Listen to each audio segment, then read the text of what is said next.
A bare stage is how our story begins. Soon, a spotlight shines at the left-hand side of the stage, and a figure walks out, carrying a notepad and a pencil in his hand. This is Gary, a man in his late 20s to early 30s. He seems to be a charming, kind, nice man who is well dressed and has a friendly demeanor. He briefly gazes at his notepad for a moment, then looks up to the audience. We all have that one story that happens around Christmas time, don't we? The kind of story that will make a memory to last a lifetime, right? Well, would you believe me if I told you that it happened to me just last Christmas? Yeah, it's true. And for a long time, I've tried to put down into words just what it was that happened on that Christmas, that memorable Christmas. I can picture it in my mind now as we speak. Now, last year around this time, I was in a bit of a rut. Oh, I don't mean financially, of course. I had myself a nice place to live, had family that I loved, and had a nice paying job for a place called Withers Toys. By rut, I mean more how I felt about the future, where I was going, and what I really wanted to be doing. It it might be a bit complicated to explain it in words. So here, picture this scene. Lights out on Gary. We light up on the interior of what we can presume is Withers Toys. It is nicely furnished and well stocked, with toys as far as the eye can see.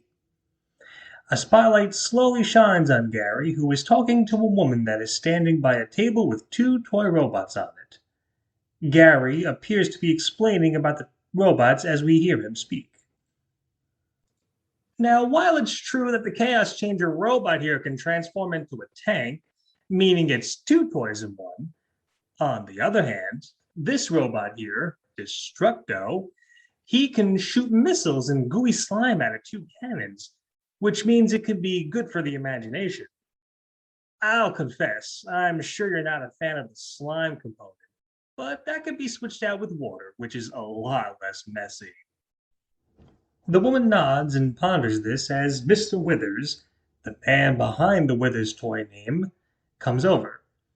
He is an old, cantankerous, nasty-looking man dressed in a suit.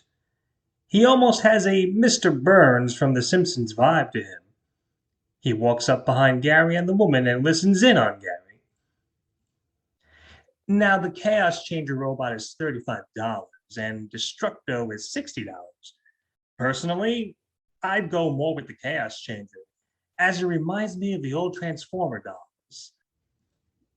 The woman picks up the two robots, one in each hand, and, quite puzzled, looks them over. Just take your time, ma'am. I'm not looking to rush you. Gary, allow me, please. Ma'am, let old Mr. Withers give you his thoughts on the matter. And it'll be to the point because only one simple sentence. Buy something or get out! The woman, offended and angry, lets out a humph and storms out of the store, dropping the two robots as she does. Gary shakes his head and picks up the two robots, placing them back on the table as Mr. Withers speaks. Blech. Good riddance to indecisive shrews, I always say. Mr. Withers, was that really necessary to do? That woman may have been close to making a decision. Gary, for goodness sake, that scatterbrained woman was in here for 45 minutes, deciding between two silly, stupid-looking robot toys. 45 minutes! And she still was hemming and hawing. Trust me, she was going to walk out of here empty-handed. Well, And another thing, Gary, did I happen to catch you trying to push that cheaper toy on her? You didn't sell her on the more expensive toy? Well, with all due respect, Mr. Withers, I was more just going by my personal opinion on the two toys. Besides, You never know. That woman could have been tapped out for money from Christmas shopping. Oh, be still, my bleeding heart. Bah! Gary, you've been my most loyal employee here for 7 years. You're always on time, you dress well, you're polite to customers, but above all, you make a lot of sales, thereby making me money. By that logic, wouldn't you be happy that I sold that woman the cheaper robot? I mean, money is money, isn't it? Gary, what have I drilled into your head time and time again? Profits, not people. I need big spenders in this store. Big spenders equals more money for me. And with that in mind, Mr. Withers slowly pulls out an envelope from his jacket pocket and hands it to Gary. It is stuffed to the gills with money. more money for you. Merry Christmas, my boy. Whoa, Mr. Withers, there is a substantial amount of money in this envelope. Consider it your Christmas bonus, Gary. Also, consider it an incentive. Have you given any thought to what I asked you a few weeks ago? Are you taking over the store when I retire? I I did, yes. Well, am I talking with the future owner then? You're not, no. Surely you're not saying no. It's not a yes or a no, Mr. Withers. I just, gosh, I just don't know, to be honest. Gary, for goodness sake, boy, this is the opportunity of a lifetime. I'm a very wealthy man, as I'm sure you're aware, from working with me for 7 years. If you inherit my store, you'll be set for life. I suppose so, but don't you have a family of your own, Mr. Withers? A wife, children? Ah, I divorced that shrew of an ex-wife of mine years ago. And my 2 sons, two lazy, no good loafs. They wouldn't know how to run this store. But Gary, you would know. Isn't this the job you've always dreamed of having? To be honest, no, not really.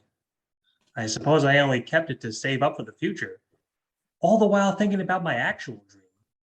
Your actual dream? Oh, yes.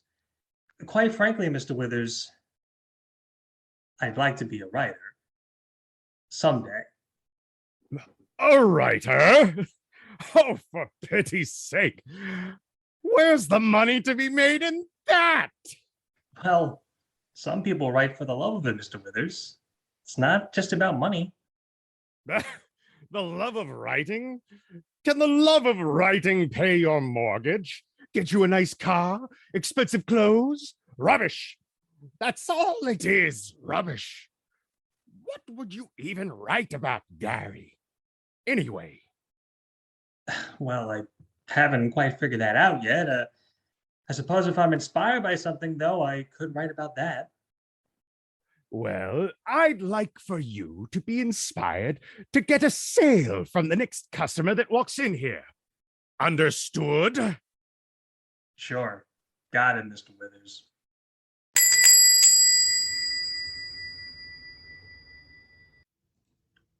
Someone else has entered into the toy store. This customer is a young boy, aged around 10. He wears tattered, dirty, ripped winter clothes, as well as a pair of gloves with various holes in them. The boy, clearly, has seen better days, looking almost homeless. He has an apprehensive, almost nervous look on his face as he slowly adjusts the scarf that's around his neck and makes his way further into the store. Gary eyes the boy and, with a friendly smile, begins to approach him. The boy glances over his shoulder at Gary and nervously fidgets for a moment, then moves as if to look at some toys on a shelf.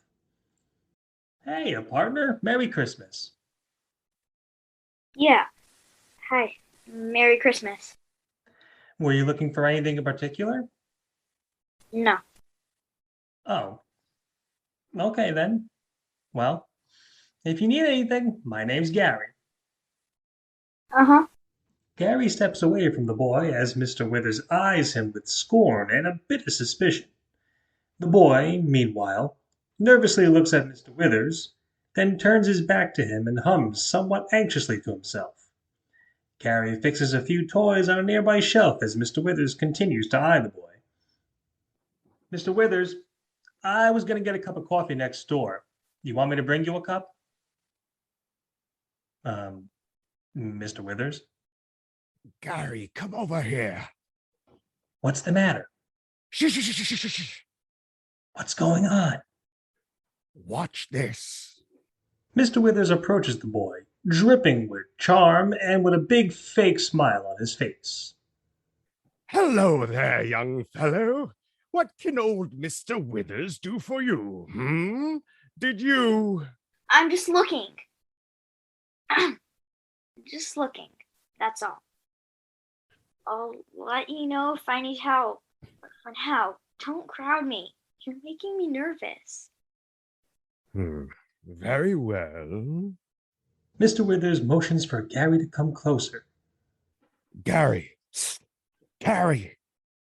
Keep your eye on that one there. Huh? Gee, Mr. Withers, he seems like just a regular kid to me. He's just shopping for something, isn't he? Just shopping? That's a laugh. You see how nervous he is? How he snapped at me back there? Clearly this boy is up to no good. Keep an eye on him. If he makes a move to do anything out of the ordinary, nab him. That way I can call the police. Mr. Withers, with all due respect, he's just looking around. There's no crime against that. For heaven's sake, Gary, are you really that naive that you trust people so easily? That boy is clearly up to no good. Naive? Gary, are you going to take my offer seriously or not? Of course I am. Then instead of being a big softy, instead of trusting people without hesitation, you need to learn to watch people carefully. You need to be on your guard. Profits, Gary, profits. That's the name of this game. Right, profits. Got it, Mr. Withers. Meanwhile, the boy eyes the entrance to the shop, then Mr. Withers and Gary. He soon closes his eyes briefly, inhales, then exhales. Once he opens his eyes, his hand runs over a package of a doll. The words "Annie Almost Alive" are printed on it in big, friendly, bold letters. He eyes a nearby soccer ball that's on display and, with one motion, he kicks the soccer ball and it careens past Gary and Mr. Withers. Gary ducks in surprise. What the? He did that on purpose. Quick as a flash, the boy grabs one of the Annie Almost Alive doll boxes and sprints out of the store. I was right. I knew that little sneak was up to no good. Gary, stop him. Catch that little thief. But... Never mind your blasted coat. You'll lose sight of him by the time you get it on. Catch him. Go, go, go. For God's sake. Gary sprints out the store, and the chase is on. The boy hurries as fast as he can through the snow, the boxed-up doll clutched under his arm. Gary is a few steps behind him, but the accumulating snow makes it hard for him to go faster to try and catch the boy. Hey! Hey, kid! Get back here! Come on, stop! Police! Police! Help! My associate is chasing a crook! A no-good crook! He stole from me! Police! Kid, come on! It doesn't have to be like this! Just stop! The boy cuts through a park, running as fast as he can. Gary trudges through the snow, tripping and falling once as he does. He lets out a grunt of annoyance and gets to his feet, dusting himself off. Ah! Oh, for Christ's sake! I'm covered in snow in 12-degree weather without a jacket chasing some crazy kid. What the hell else is going to happen? Stop! Come on, kid, stop this. I'm losing my voice from shouting. The boy travels further through the park, but he too is huffing and puffing, starting to lose speed. Suddenly, much like Gary, he trips and face plants in the snow. The doll box goes flying out of his hands and lands with a plop in the snow. The boy groans and gets to his hands and knees. Realizing the box is out of sight, he scrambles frantically to find it, digging through the nearby snow around him with his gloved hands. As he does this, a panting Gary finally catches up to him and closes in, looking annoyed but talking calmly. The boy shakily gets to his feet and raises his hands up as if in surrender. Okay, I got you now. Now listen, kid. I give up, okay? I give. You can take the doll back. Just don't have me arrested, please. Listen, just come here a second. Mister, please, I'm begging you. Don't have the police take me away. If I get taken away, my mother, she'll die of a broken heart. I can't lose my mother. Not after I lost my father last year. Look, I don't know you from a hole in the wall. Okay, let's just relax. Just calm down and talk to me. Promise me you won't let them take me. I Promise me or I have nothing to say to you. Okay, yeah, sure. I promise.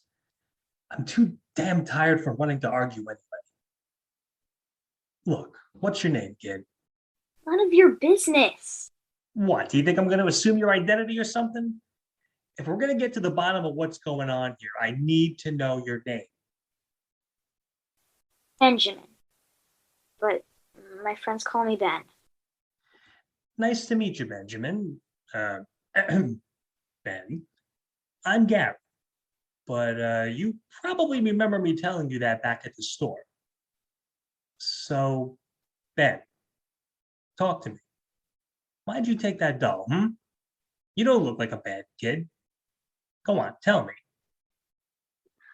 What do you care anyway? You don't know me. True, but we're getting to know one another right now, right? What? Did some kids pressure you into doing it on a dare? A gang initiation of some kind? No. Was it to impress a girl? Yuck. No. Were you going to sell it to someone to get some money? No. Look, kid, I can't help you if you don't help me. Why did you do this? Why'd you make me chase you in this weather? On Christmas Eve, in almost knee-deep snow, huh? Why? It was for my sister. My sister. I wanted her to have a great Christmas.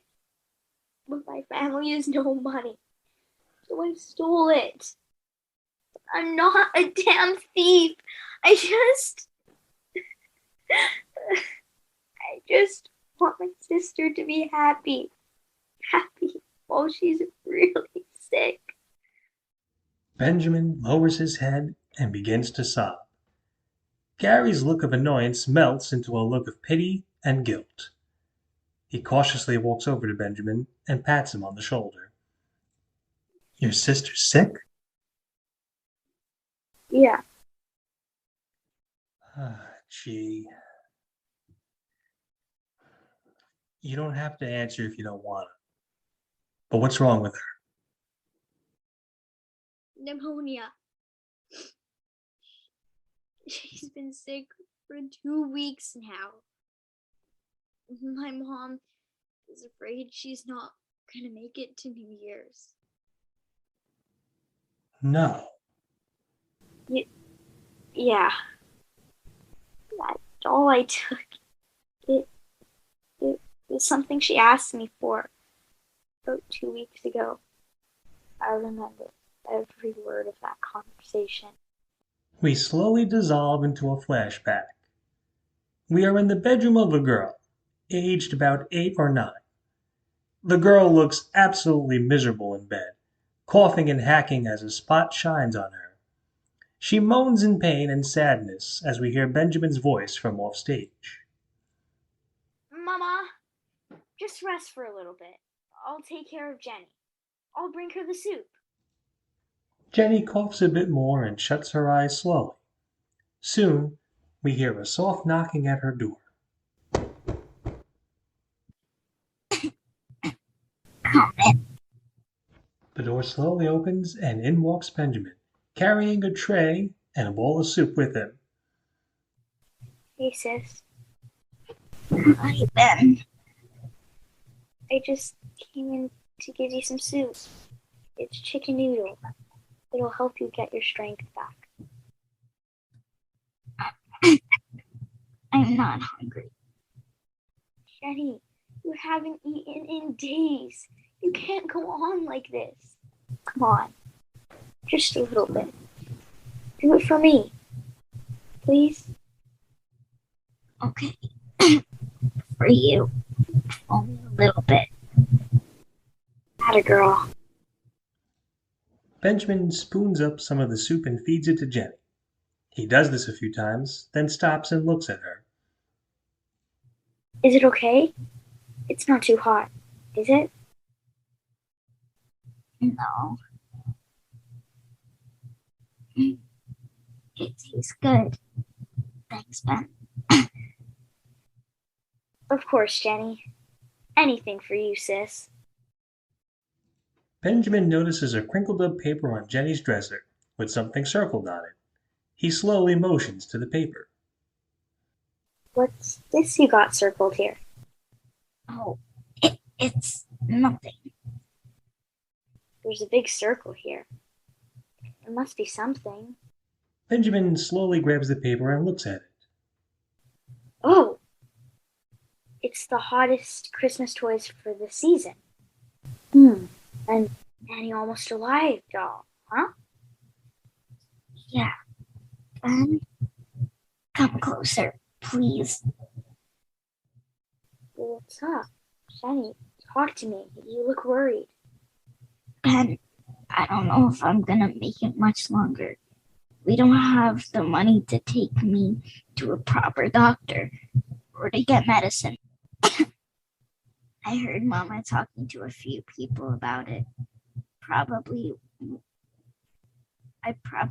won't be able to last much longer. Jenny, don't talk like that. You're going to be alright. But Benny, promise me something. Anything, Jen. Anything. Would you get me that Annie Almost Alive doll? I've been wanting one of them for months now. I didn't have the heart to ask Mama. I felt so bad. We have so little money. As it is, I don't want to be selfish and ask for a doll when we needed more important things. If I could get that doll for Christmas, it would make me so happy. It would make me forget how sick I was. Help me forget how little time I might have. Promise me, Ben. I promise. I'll try. Thank you. Ben, sing that Christmas song for me. The one I like. Oh, you don't want to hear me sing. Yes, I do. You sing so well. Please. Benjamin smiles and chuckles a bit. Soon he nods, and softly he begins to sing, as Jenny closes her eyes and listens, smiling as she does.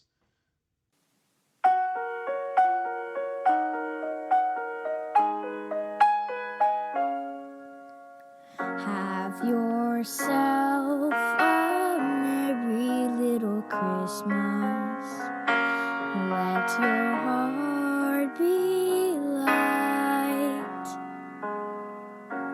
From now on, your troubles will be out of sight.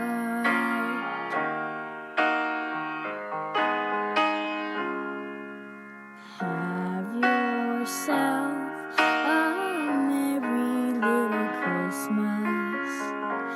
Make the Yuletide gay.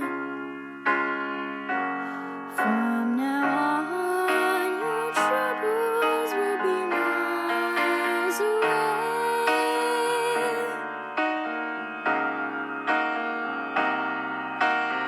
Here we are, as in olden days, happy golden days of yore.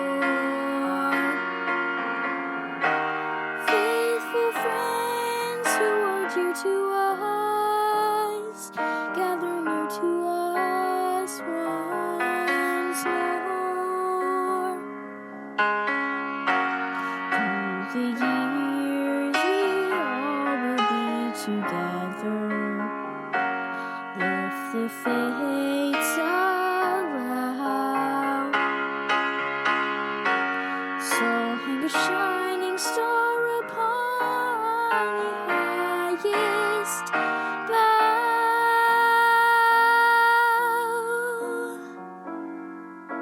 and have yourself a merry little Christmas now.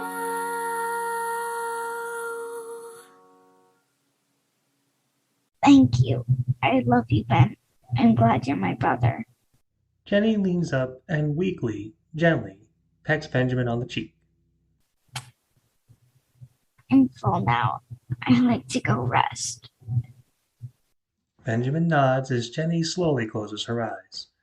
She drifts into semi-sleep as Benjamin wipes his eyes of tears. He gazes at Jenny, then leans down and gently kisses the top of her head. You'll get that doll, Jenny. I promise.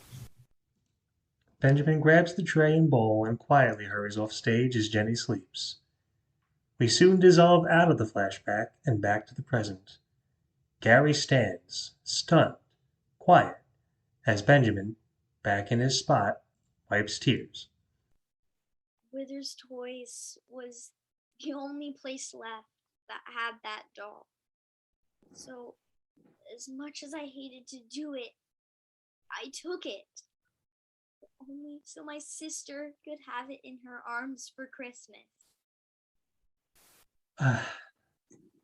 Ben, I'm so sorry. I had no idea. No one knew. But you caught me on the run. And deep in my heart, as much as I love my sister, I'm not a thief. So, Benjamin motions to the doll box, which is now seen, half buried in the snow. there's the box. I'll just go home and you can take it back to Withers Toys.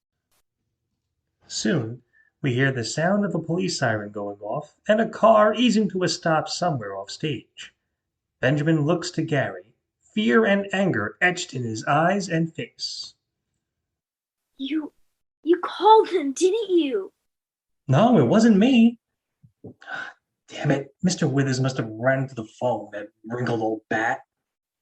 I gotta get out of here. I can't go to jail. I can't be taken away from my mother and sister. I just can't. Ben, calm down. Stay put. If the police see you running, it'll make things worse. Just let me handle this.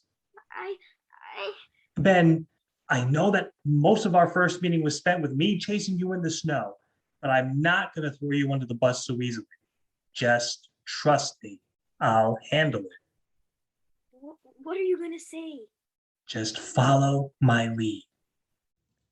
We hear the crunch of footsteps in snow, and soon a cop comes walking onto the stage.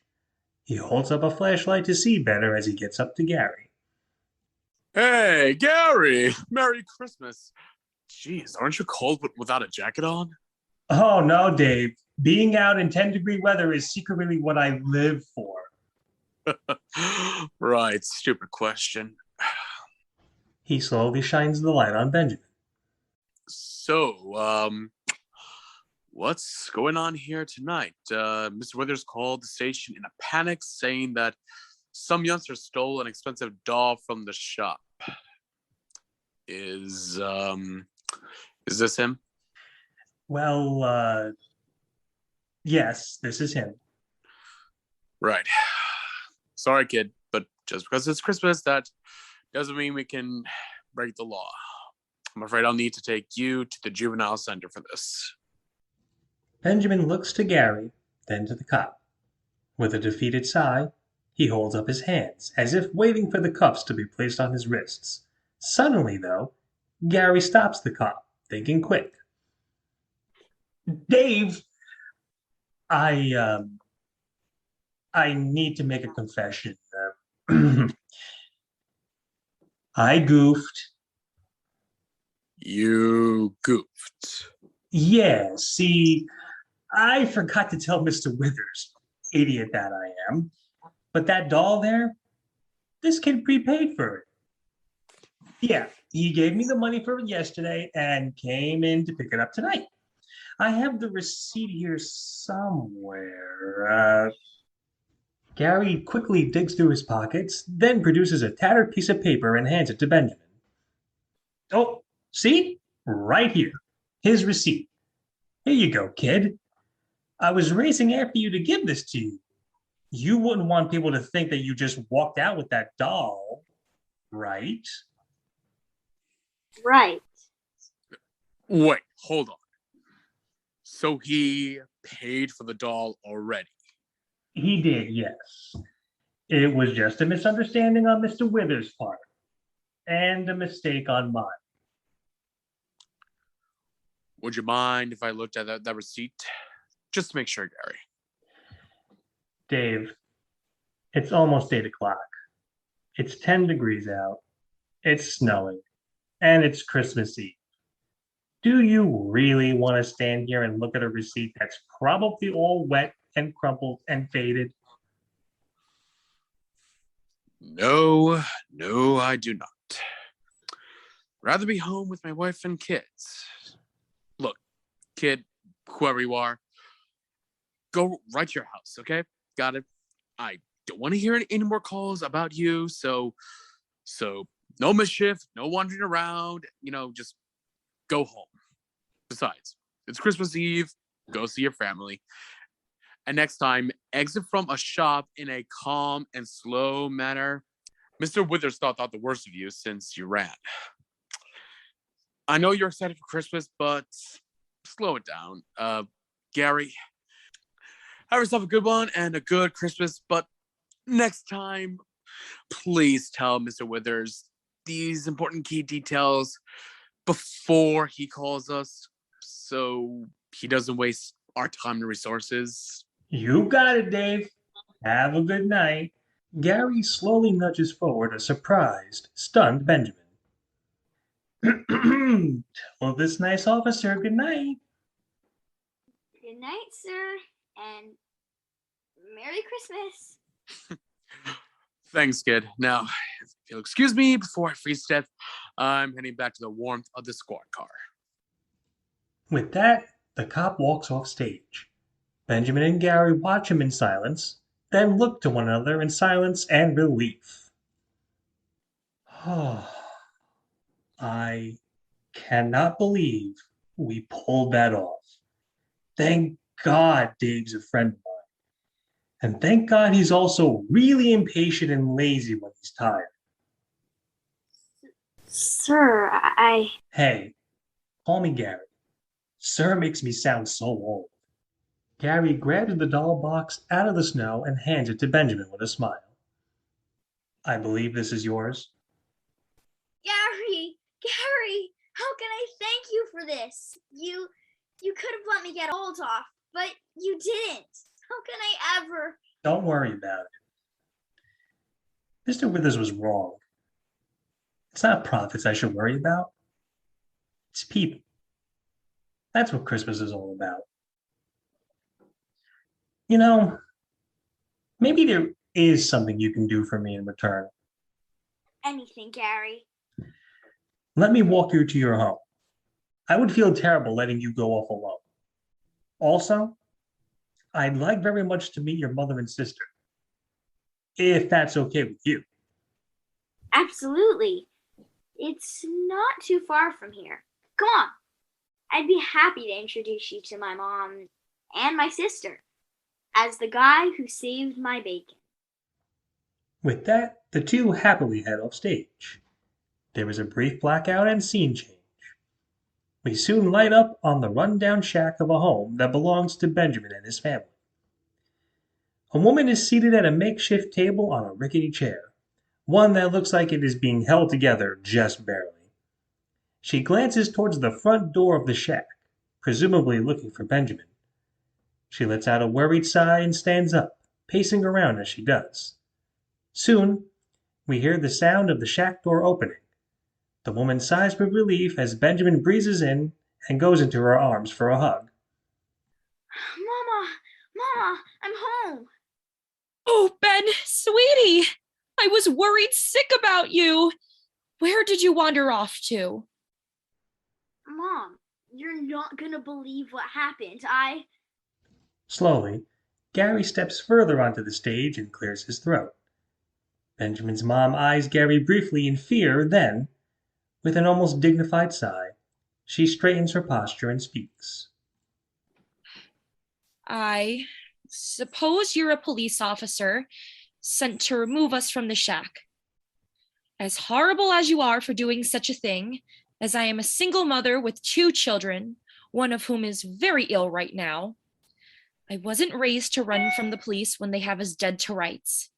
Just give me a few minutes to gather me and my children's things, and we'll come quietly. No, man, that's not where I came from. No? Then I suppose you're here to rob us, There's not much here of value, but take it if you must. Just don't hurt me or my children. I'm not here for that either, miss. Mom, it was amazing. Gary works at Withers Toys, and he stopped the cops from taking me away. He saved me. Hold on. Stop. Ben? What do you mean stop the cops from taking you away? I guess in all of the excitement, I didn't realize you'd get mad at what happened.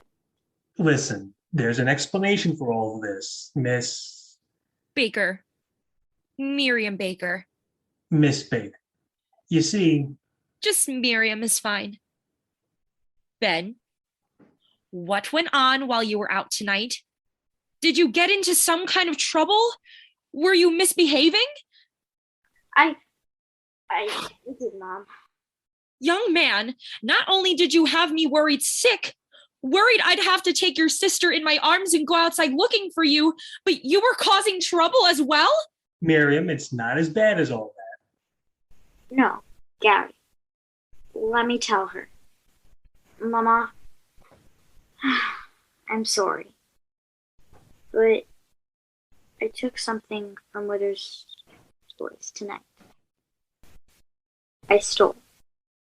Stole? Oh, Benjamin, how could you? Even in our dire straits, stealing is wrong. I taught you that. And so did your father. Lord rest his soul. He worked himself to death to provide for us. He got very sick and refused to see a doctor. I begged and pleaded with him to do so, but he was hell-bent on providing for us. He collapsed at the work site and just didn't wake up. I'm sorry. Thank you, but you don't need to apologize. The pain still lingers, but I've gotten by as best as I can. But let's get back to your escapades, young man. Mama, I did it for a reason. And what, pray tell, was this reason? You're very lucky that Gary here had the kindness to help you not be taken by the cops. Benjamin, I'm furious with you. Why did you do it? Why did you steal? Benjamin is stunned, hurt. He meekly holds up the doll box. It was for Jenny. The doll she wanted for Christmas. The doll? The Annie almost alive doll? All eyes turn to Jenny, who has meekly walked onto the stage. Miriam goes over to Jenny and hugs her gently, kissing her on the top of her head as she does. Jenny, love, you need to be in bed resting. You'll never get better if you're up like this. Ben, you got it? The doll? I did, sis. For me? Benjamin opens up the doll box, pulls out the Annie almost alive doll, and gingerly hands it to Jenny. Merry Christmas, Jenny. Oh, Ben. Jenny, with seemingly an out-of-nowhere burst of energy, runs into her brother's arms and kisses him several times on his cheek and forehead. Mwah, mwah, mwah. Oh, Ben, this is the best Christmas ever. I'm so happy. Thank you, Ben. Thank you. Aw, gee. Gary looks on with a smile as Miriam goes over to Benjamin and gently kisses him on the forehead as well. Ben, while I'm not pleased that you stole, I'm proud of you for wanting to get your sister that gift. You knew she wanted it and you made it your goal to get it. I'd have preferred if you used money to get it, but I'm proud nonetheless. Thanks, Mom. Gary, meanwhile, looks around the shack and frowns a bit. Not out of any kind of anger, but more out of pity and wanting to help. Gosh, look at this place. It's not fit for man or beast. Mrs. Baker, Miriam, how can this be? Why would you want to live like this? Trust me. Gary, was it? I didn't wake up one morning and go, gosh, I want nothing more than to live in poverty with my 2 children. After my husband passed, I struggled to find a job. No one seemed to be hiring. Pretty soon, things just got worse and worse. I had no one I could turn to help me with the kids, that is. No family, no friends, nothing. Now it's just this. It's horrible, of course, and I wish I had something more, but... A beat. Miriam slowly brings the 2 kids to her chest, hugs them, and smiles. I have my 2 angels. My 2 children, that's what matters. We have love in this family. And as silly as this sounds, sometimes love is strong enough to help you get through life. Gee, I wish more people would have a mindset like that. Prophets, not people. I can't believe I actually thought that was some kind of sage advice. It should be people, not prophets. Gary slowly pulls out the envelope of money that Mr. Withers gave him earlier. I think I have an idea. Gary slowly checks his watch. 7:45. Stores are open till 9 tonight, thank goodness. There's still time. Gary, what's the matter? Miriam, I have some money burning a hole in my pocket. Money that I'd like to use for a much better cause. I don't follow. Just give me 10 minutes. I'll be right back. Benjamin, come with me. I'll need your help. Can I? Mama? Well, yes. Yes, that's fine. But please be careful. No mischief. Trust me, this will be a mischief-free outing. Benjamin, come on, while we still have time to do it. Gary and Benjamin quickly head outside. We soon get to a montage of different bits of shopping. Gary goes up to the first storefront nearby, a clothing shop, and turns to Benjamin. I'll be in and out. Just wait here. And no peeking at what I come out with. Promise. Gary nods and head ducks into the shop. After a time lapse, he comes out with a few bags. He hands a few of them to Benjamin and holds a few himself. The two happily march to the second storefront. This one, another toy shop. Gary ducks in and emerges again with a few more bags. He hands a few of the bags to Benjamin, and the two march on. Benjamin smiles a sly smile and tries to peek into one of the toy bags, but Gary playfully waggles a finger at him and shakes his head no. I said no peeking. Sorry, but I'm so excited. This goes on as Gary and Benjamin go to different shops. They are now attracting a small but interested group of people watching them. Hey, maybe some of you folks can help me. Come here and let me explain. Benjamin, step off to the side. This is a surprise as well. Benjamin nods and moves away from Gary, as Gary turns and begins to whisper talk to the people around him. He motions to Benjamin as he whispers. The people around look sympathetic, then they all nod in understanding, as Gary begins to dole out the money from the bonus envelope to various people. Thank you all for helping. I appreciate it, and the bakers will as well. There, you all have your assignments. Meet back at the shack down the road there, okay? The various town people nod and rush off excitedly.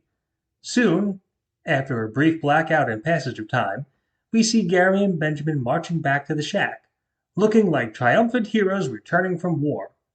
Benjamin wheeling bags in a large wet wagon as he does. Meanwhile, Miriam and Jenny peek out from the entrance to the shack as they see Gary and Benjamin approaching. Jenny's eyes light up excitedly.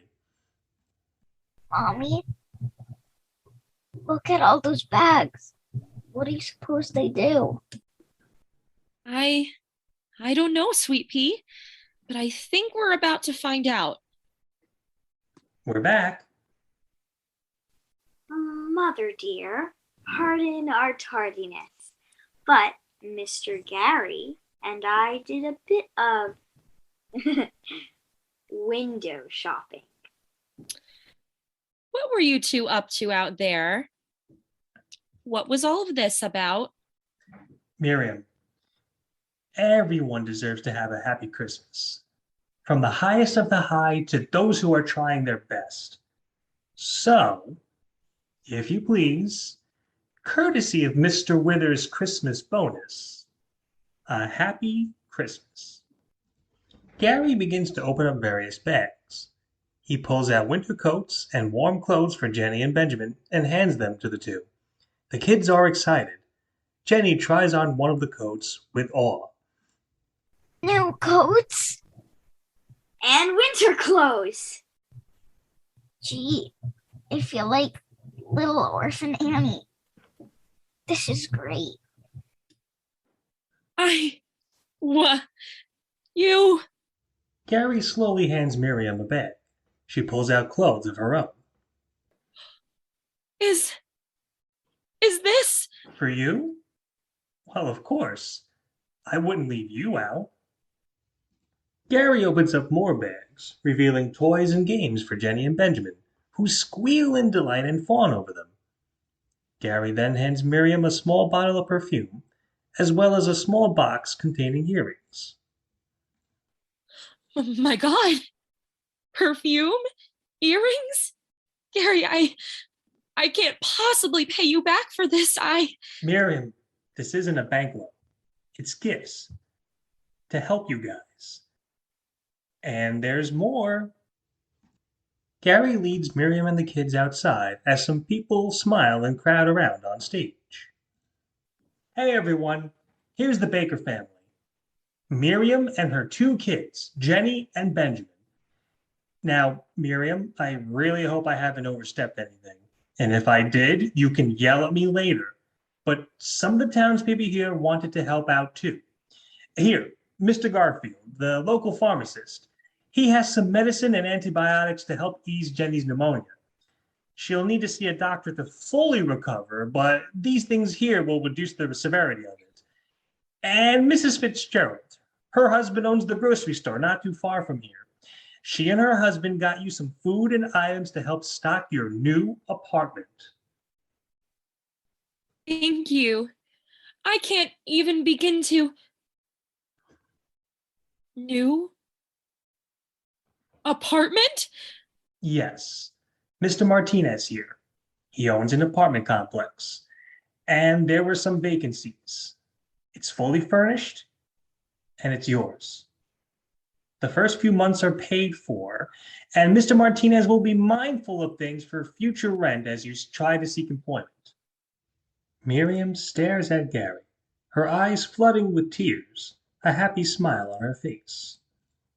Miriam, come on now, say something. Miriam wordlessly goes up to Gary and hugs him. He smiles and hugs her back. You never even met my family and I before tonight. And yet you did all of this. Gary, thank you. I just wanted to do what was right. Well, you're a good man for that. Meanwhile, Jenny giggles with delight as Benjamin wrinkles his nose in a bit of disgust. Is Mommy gonna kiss Mr. Gary on the cheek or on the lips? Yeah, I hope not. Besides, there isn't even any mistletoe around for that kind of mushy stuff. Come on, let's get everyone into a warm hotel. We can start moving things into the apartment tomorrow. There's a cheer from the crowd. Hooray! As Jenny is wrapped carefully in a scarf, coat, hat, and gloves. The Bakers and Gary head down into the shopping area. Meanwhile, a glowering Mr. Withers is pacing just outside the front of his store. He spots Gary and angrily points a shaky finger at him and the Bakers. You. Mr. Withers, I don't want to hear it. I'm busy doing something more important. Oh no! You'll listen to every word I have to say. You, Benedict Arnold! You traitor! The cops told me that you said that little brat of a thief paid for that doll. You know darn well he didn't. Gary takes out two $20 bills and stuffs them into the hands of Mr. Withers. There. I believe that doll is $40. All paid for, you old skinflint. How dare you call me that? And how dare you waste that Christmas bonus I gave you on sheer utter nonsense? Nonsense? Helping people in need is nonsense to you? Ugh. You really are a sad, pathetic shell of a man, Mr. Withers. Profits, not people. Huh. What a crock. Yeah, a crock. You're Fired? I'll save you the trouble, Withers. I quit. Go find some sniveling little yes-man toady to give your business to. As for me, I'm going to do what I dreamed of doing. And working with you isn't that dream. Another cheer from the crowd as they happily go off, with Gary putting Jenny on his shoulders gently. Mr. Withers frowns and shouts at the departing group. You're going to pay for this, you punk! You lazy loafer! I should have fired you years ago! Go on! Go off with that little thief and his deadbeat family! God, I hate Christmas, and I hate people! Mr. Withers storms inside his storefront and slams the door shut. Blackout. A spotlight shines on the stage again, and soon Gary steps back on, once again holding a pad and pencil as he did at the start of this play. Well, ever since that fateful Christmas, I've remained very good friends with the Baker family. Jenny, thankfully, made a full recovery and is a sweet, loving, caring young lady. Jenny appears briefly on stage and smiles, waving to the audience. Benjamin is my new little pal, almost like the little brother I never had. Benjamin steps on stage and waves to Gary, who waves back. Miriam and I are close friends. I know what you're thinking, but no. Much to the disappointment of Jenny and the relief of Benjamin, we're not dating, but we still think the world of each other. Miriam steps on stage and squeezes Gary's hand briefly, then goes and joins her kids. Mr. Withers is still a miserable, nasty old man. Mr. Withers steps on stage briefly and glares at the audience. And he has himself a new total yes man to be at his beck and call and to smooch his backside. Mr. Withers huffs and glares at Gary as Jenny and Benjamin stifle giggles at him. And as for me, well, I saved enough money over the years, so now I can dedicate myself to becoming a writer. I'm working on my first story as we speak. The name of it? Just a little Christmas-inspired piece called A Special Christmas Gift. Is it based off of anyone I know? A beat. Gary slowly looks to the Bakers, who smirk and look back. Quite possibly. Unfortunately, though, I'm not really good at writing endings to things, so I wasn't quite sure how to end this. Gee, maybe I'll just use a bit of artistic license and pay homage to the ending of one of my favorite Christmas stories of all time. Jenny and Benjamin move to either side of Gary. What was it that Tiny Tim said at the end of A Christmas Carol? God bless us. Everyone. There are waves and smiles abound as the lights dim and our story comes to a close.